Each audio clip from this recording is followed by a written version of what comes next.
welcome to Pomcast, the podcast brought to you by Pom Quarterly. I'm Lydia Gluck, and I'm here as I am very frequently with the wonderful Sophie Heathscott for a special additional episode of Pomcast. Yes, although it is our summer holidays for the Pomcast, we took a little summer trip. We took a school trip, packed our sandwiches, and we went to Cambridge. So we're giving you a little special bonus recording of our day out at Murray Edwards College. And the reason we went and had this trip is because the Murray Edwards College is home to the Women's Art Collection, which is a collection of modern and contemporary art by women. And I didn't know it's the biggest collection in Europe. Yeah, I know. It was all very exciting because the art collection held by the college is kind of displayed around the college itself. So the exhibition that we went to see was all in one really beautiful, I mean, to call it a corridor doesn't really do it justice because it's kind of an amazing brutalist bit of architecture, that building, and it's got these amazing like big glass windows and it's all like very beautifully lit. So that was all in one place, but then there's also just like amazing art throughout the whole college. Like we had our lunch there, which was a lovely treat, and in the dining hall there was like a Paula Rego on the wall, as well as many other exciting things. And you can, if you go and see the exhibition, or even if you can't make this exhibition but you want to go another time, you can get like a little sort of tour from the reception, and then you can wander around the college and look at the art and the building and maybe pretend you're a student at Cambridge. And that's free, open to the public. You can walk in and take in all the art. Like you said, it's all around the college. So a wonderful experience and a great building, wonderful architecture. We talk more about that in the interview. And what did we get up to there, Lydia? Well, we were visiting a wonderful exhibition called What Lies Beneath: Women, Politics, Textiles. And we got to interview Naomi Polonsky, who is one of the curators of that exhibition. And the whole visit was organised with Laura Mosely of Common Threads Press, who couldn't join us that day, but we're very grateful to her for helping us organise it. And it was actually my first time in Cambridge. Very exciting. Mine too. Yes, I've only gone through to catch a train, which isn't enough time to have spent in Cambridge. So we're very thankful to Naomi and Laura and the team at Murray Edwards who welcomed us. And we thought we'd bring you Pomcats along for a little virtual tour, almost an audio tour of what the exhibition is, because does bring together textiles work, which we thought you folks would be interested in. Yes, a virtual tour indeed, which you can also do in a visual manner on the website. So you can access that online. Maybe you even want to do that while you're listening to us. Whoa, that would be pretty cool. You can go to womensart.murrayedwards.cam.ac.uk to take the virtual tour. But also the IRL exhibition, if you can indeed get to Cambridge and you would like to have a school trip, a bit like ours, it's open until the 28th of August this year. So there's still some time, which is very exciting. And I think before we head over to listen to the interview with Naomi, perhaps useful for us to read the little blurb that tells us about the exhibition, because it's been very thoughtfully written and I'm not sure I could do much better than reading it out. So the exhibition is called What Lies Beneath: Women, Politics, Textiles, and it brings together a multi-generational international group of women artists and collectives using textiles to comment on politics and society. Traditionally, the history of textiles is the history of women's work. Whether hung over beds, laid on floors, or worn on the body, textiles have a unique ability to communicate collective histories and individual stories. Over time and continents, this tradition has evolved. From Chilean apilleras to quilts from the American South, textiles have become a powerful way to shape identity, build community, and prompt political action. So with that description, we thought that's something we'd want to check out, and check out we did. So here is our chat with Naomi, the curator. And as Lydia said, you can check out the virtual tour, have a little listen and a look, and we also have some photos on the blog as always. So yeah, come along with us for a little artistic tour at the Murray Edwards College.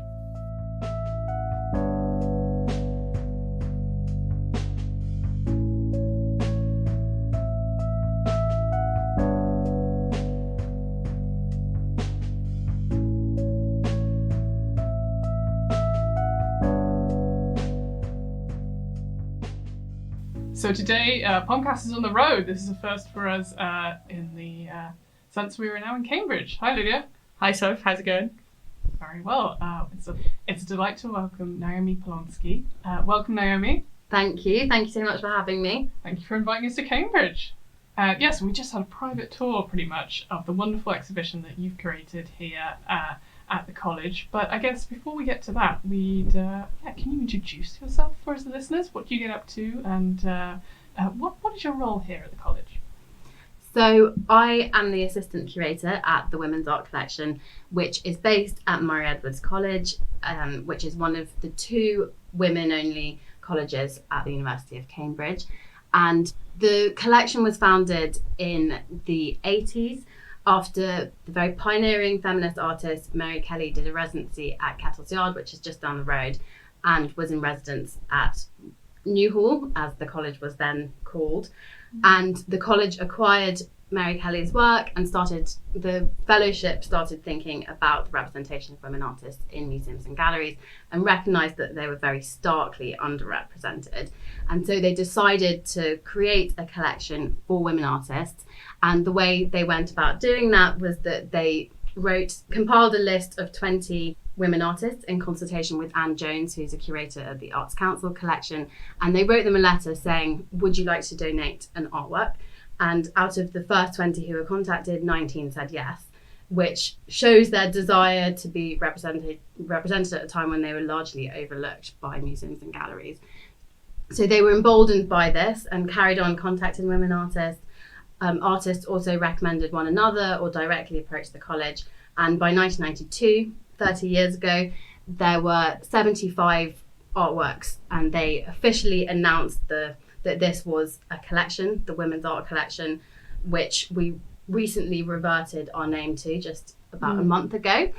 And the feminist art historian Griselda Pollock gave a speech at the opening, as did a few of the artists, including Maud Salter, who we did our last exhibition on. And since then, it's grown and grown, and now we have over 600 works in the collection. It's the largest collection of its kind in Europe, and it's an absolute pleasure to work with it. It's such an interesting collection to work with, an absolute treasure trove of women's creativity and agency. And my role here is a mixture of working on exhibitions and events, participating in research and teaching about the collection, working on acquisitions, and also maintaining the artworks, conserving them, making sure that the environmental conditions are right, which at times is challenging because it's based at Murray Edwards College, which is an iconic brutalist building, and sometimes brutalist architects weren't that considerate about the artworks which might be in their buildings. So there are lots of open windows which flood the building with light, and a fountain at the centre of the college, which is very beautiful, but sometimes challenging in terms of conservation.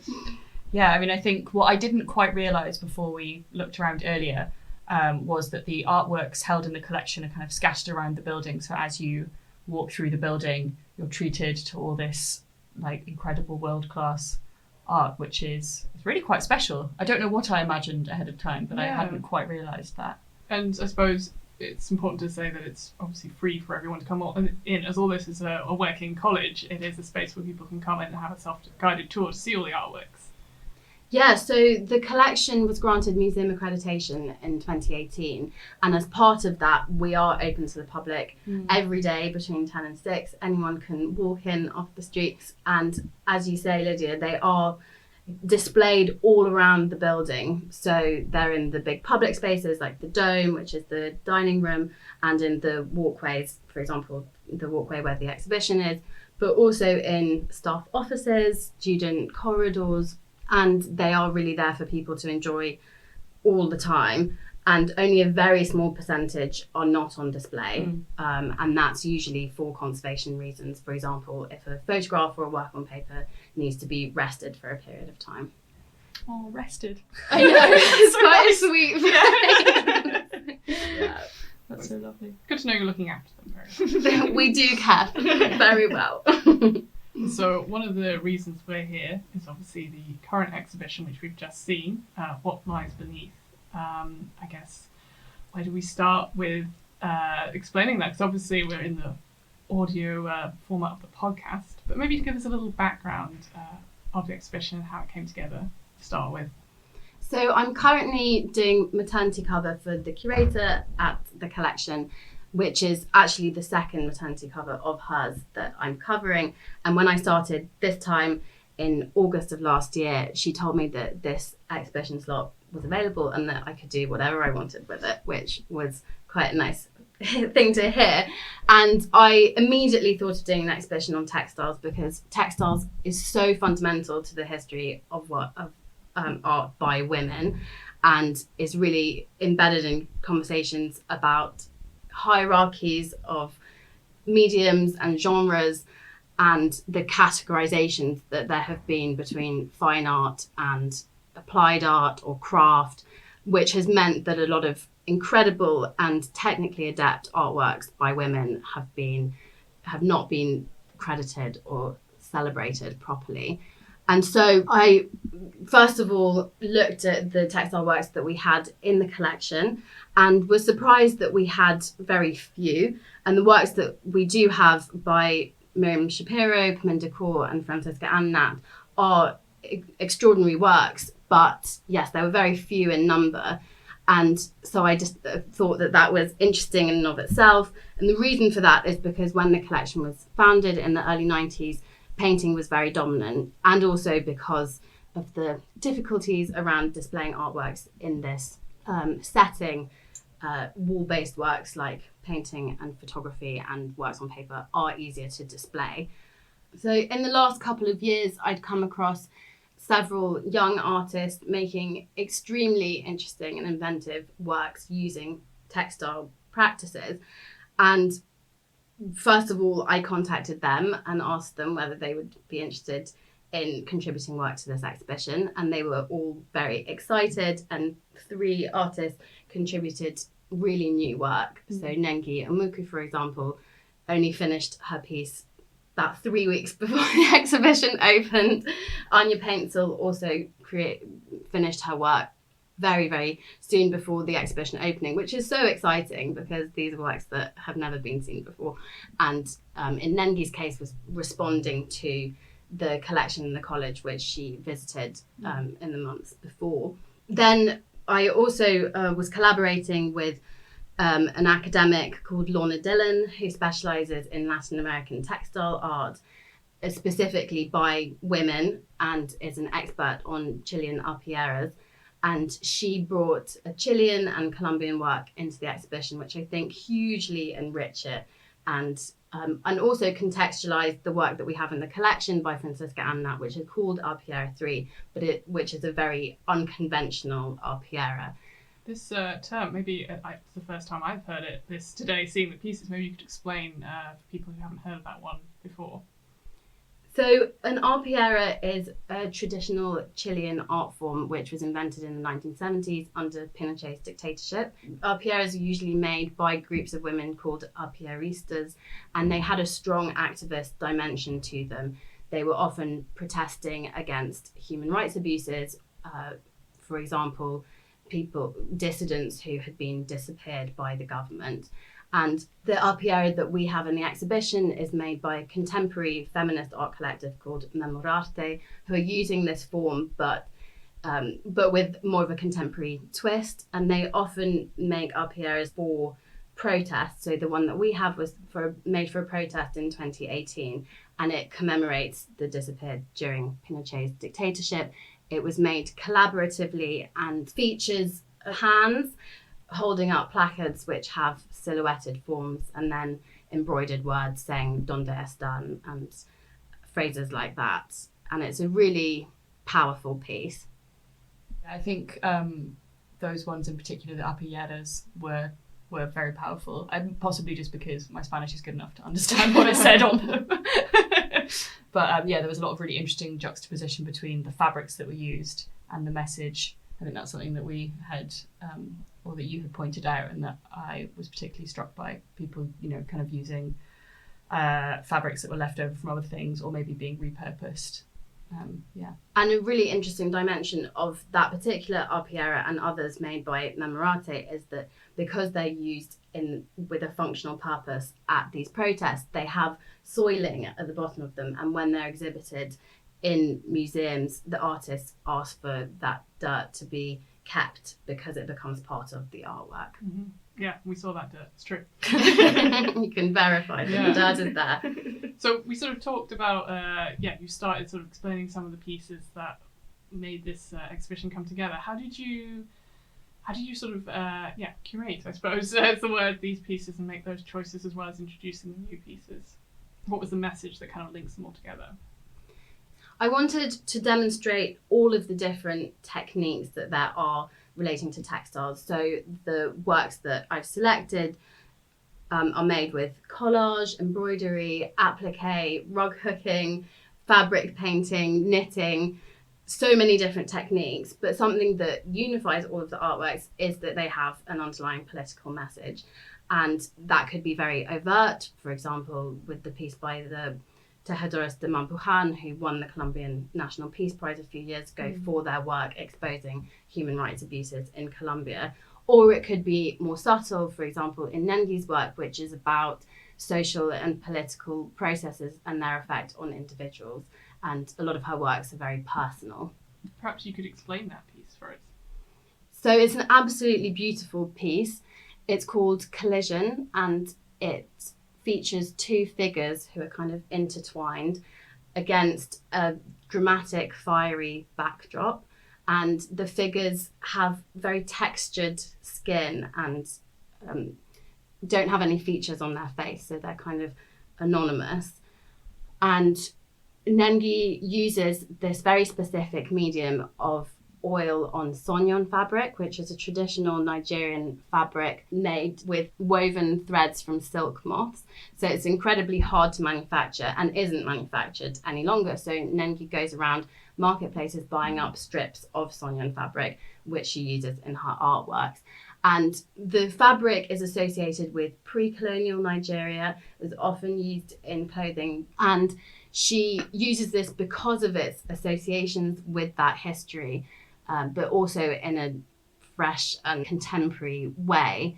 And her aim is to reflect people's inner emotions and thoughts externally. So often the backdrops reflect inner turmoil, for example, in Collision, which has this very beautiful, fiery backdrop to it. Wonderful. We're really giving you a task of painting the picture. With my words.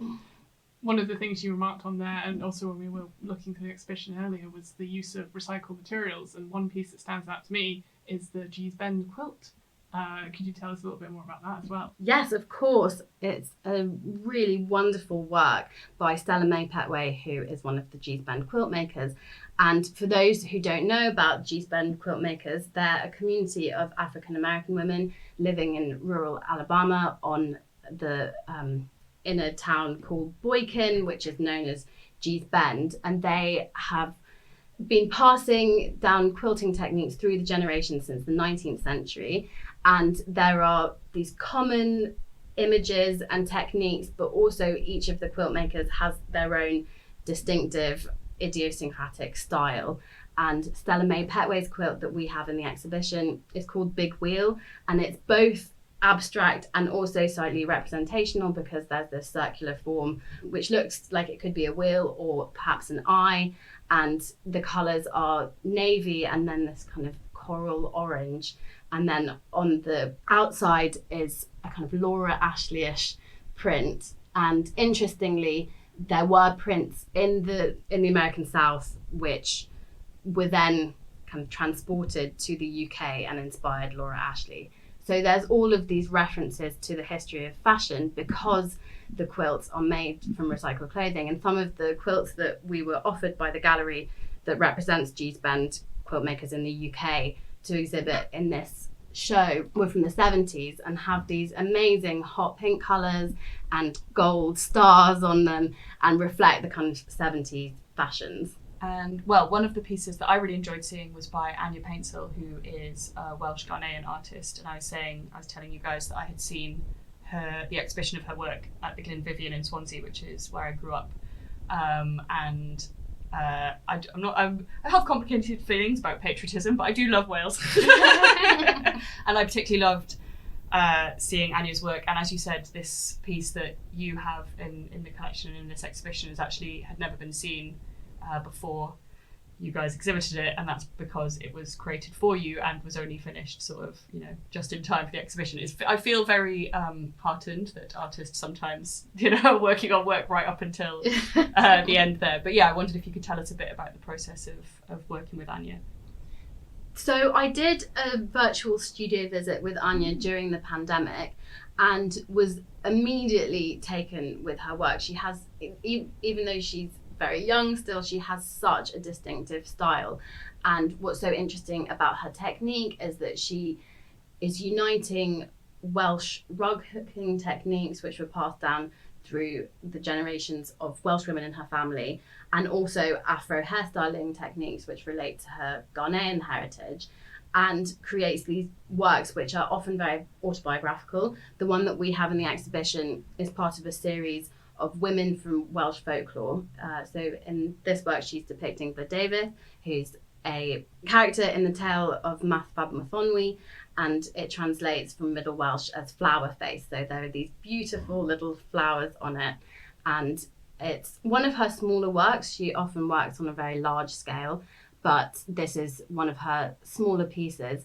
And because of the format, it almost looks a bit like an Instagram post. And someone has pointed out to me that it has quite a millennial aesthetic to it. There's a kind of millennial pink colour, and the materiality of it is amazing. Though Blodeuwedd is depicted from her waist up and has these wonderful fluffy boobs. She does. And I think, something that we were talking about is the way that Anya uses the rug hooking techniques to create kind of relief in that way. So it's got this kind of almost sculptural feel, even though it's like I don't know if even though is the right way of putting it, but people maybe don't think of textiles as being sculptural a lot of the time, but I think this piece in particular really shows the potential for that. Yeah, and I think there are several other works which also have a sculptural quality to them. For example, Enam's work, What Lies Beneath Empire's Dark History Revealed, which inspired the title of the exhibition, and which is made from used tights, which are knitted into panels, and then the panels are stitched together, and the tights have slightly different colours.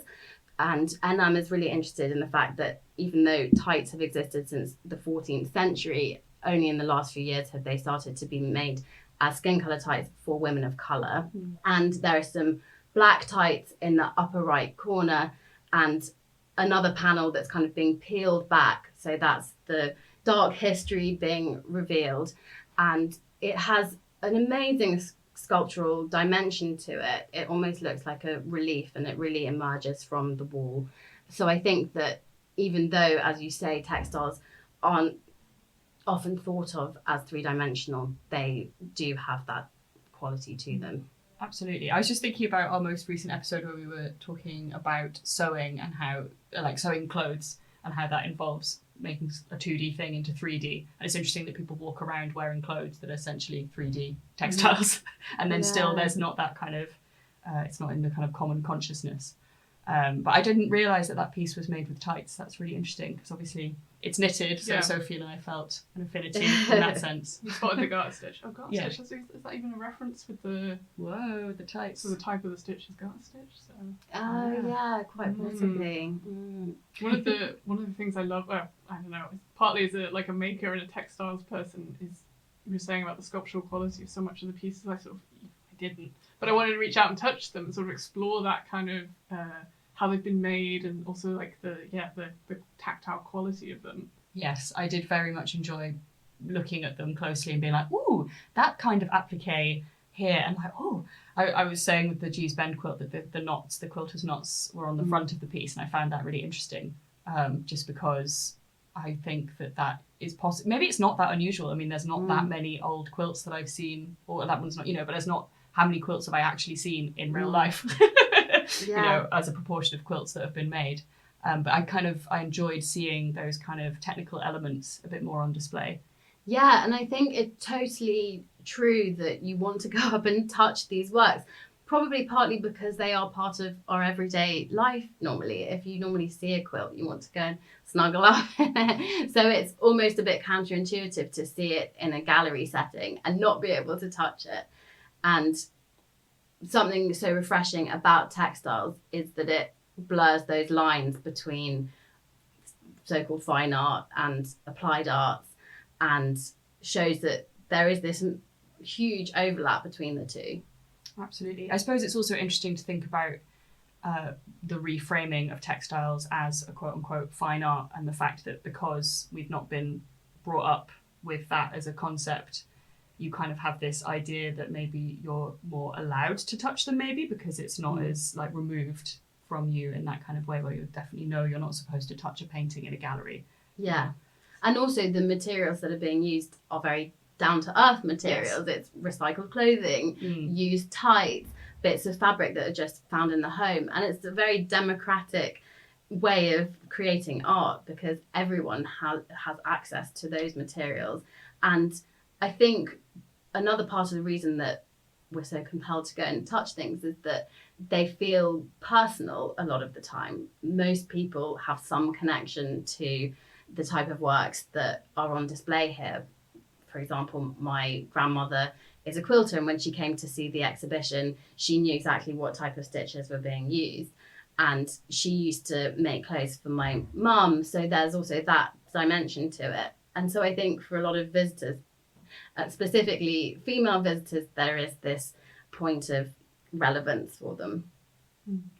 One of the things you also referenced when we were walking around was talking about the time and the labour, which is sort of in all these pieces as well. Could you sort of talk a bit more about that again?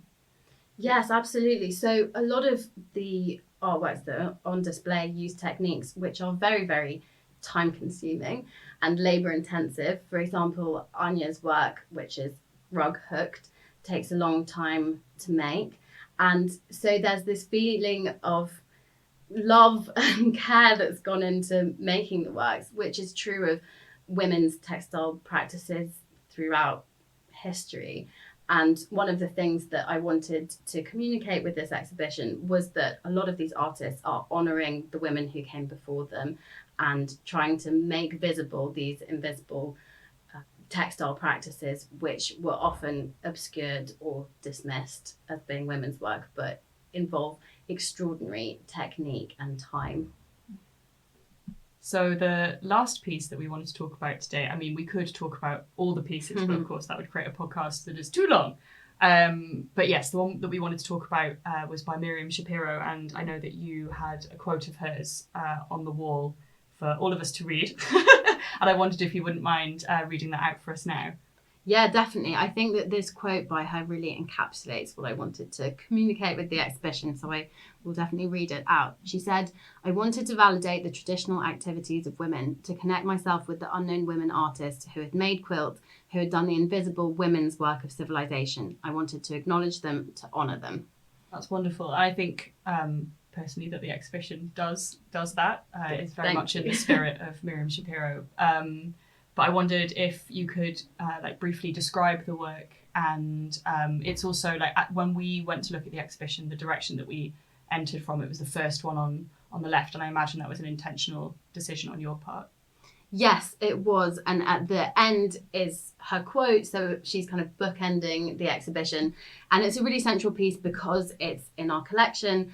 And she was such an important 20th century artist. She spearheaded the pattern decoration movement in the 70s and invented femage, of which the work in our exhibition is an example, which combines the words feminist and collage and has a conscious feminist subtext to it. So she's using a mixture of materials, including sequins and bits of gold thread, which are more normally associated with craft lessons, but she wanted to elevate them to the level of fine art. And the work is called Madness of Love. It was made in 1987, and it depicts these two figures on a stage who are intertwined in a similar way to the figures in Nengi's work, which is next to her in the exhibition, which was actually not intentional, but is a nice thing that has emerged. Tell us it is. Yeah, it could have been subconsciously intentional. Which was very intentional. And they are, really beautifully intertwined. And there's this very theatrical stage set. It reminds me of certain ballet russe scenography designs from the early 20th century, which I think might well have been a reference for her because her father was a Russian Jewish immigrant, and I think she was drawing on that heritage. So now this is your official invitation, I guess, to come to Mary Edwards College and see the exhibition. How long is the exhibition on for, Naomi? The exhibition is on until the 28th of August. And even for people listening who obviously maybe Cambridge isn't as easy commute as it was for me in the day today, you also have an online exhibition. We do indeed, which is accessible through our website, the Women's Art Collection. Wonderful, and we'll have links to that. And I think I'm really pleased to have found this wonderful resource that is so wonderfully available to the public. And thank you so much for coming and for allowing us to come to you and giving us a tour and talking us through the inspiration behind the exhibition. I think if only I could spend all my days like this. Yeah. Thank you so much. Thanks, Naomi. Thank you so much. And please do come visit again. And to the listeners, come visit first time. Amazing.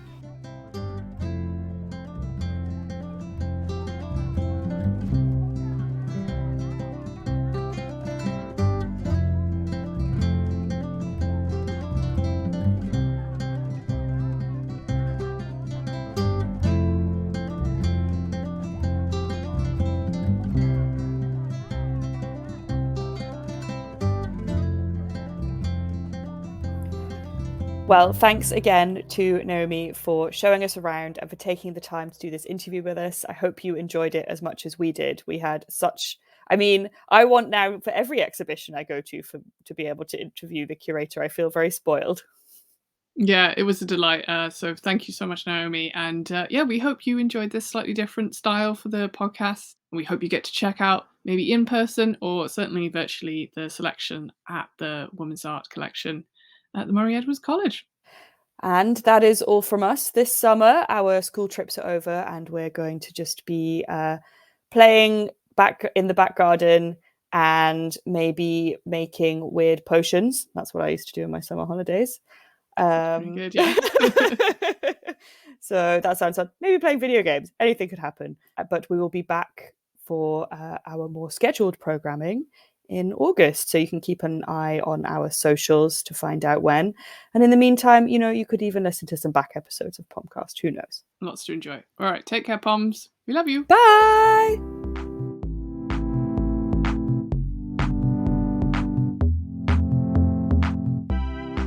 Pomcast is produced by Lydia Gluck and Sophie Heathscott, along with the team at Pom Pom Quarterly magazine. You can buy your copy of the magazine and subscribe too at our online shop. That's pompommag.com/shop.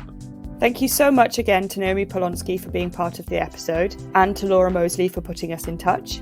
And big thanks to Eli Block for creating the original music for this show and for being an essential part in creating this podcast. Thanks as always to Megan Fernandez, co-creator and editor of Pom Pom Quarterly. And thanks also to the whole Pom Pom team who help us with tech, support us, keep us going. You know who you are, and we love you.